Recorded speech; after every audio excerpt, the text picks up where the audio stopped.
Saudi Arabia has been mulling over its entry into the Syrian conflict for some time.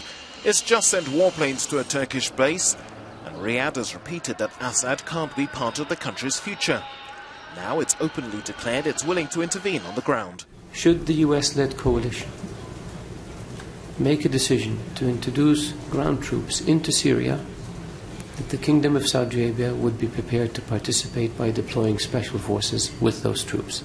A peace deal was expected to be unveiled during last weekend's Munich Security Conference, but the meeting only served to highlight that Syria's future has become a complex, high-stakes chess game involving America, Russia and 15 other powers.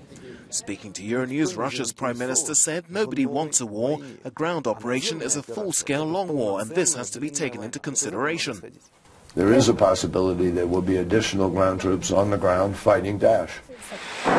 A day on from Munich, and all sides have been scrambling to deny there's a new Cold War climate. But with violence escalating on the ground, the fighting appears likely to intensify.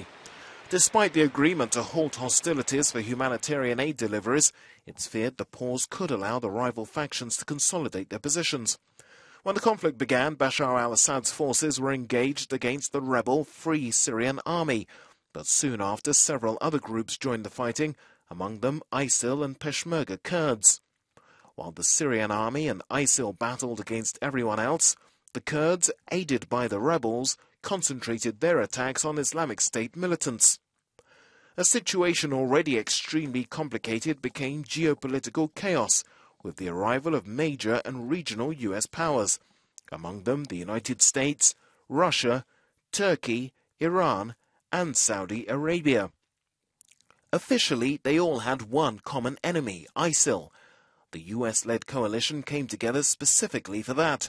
Russia entered the war to fight Islamic militants, the same reason as Turkey, but on the ground each party is pursuing its own agenda. Russia says it's essentially been bombing rebel positions. For its part, Turkey has hit areas held by Syrian Kurds, whom America considers an important ally against ISIL. Now, with some sections openly talking of putting Turkish and Syrian troops on the ground, it appears the violence is more likely to spread than stop.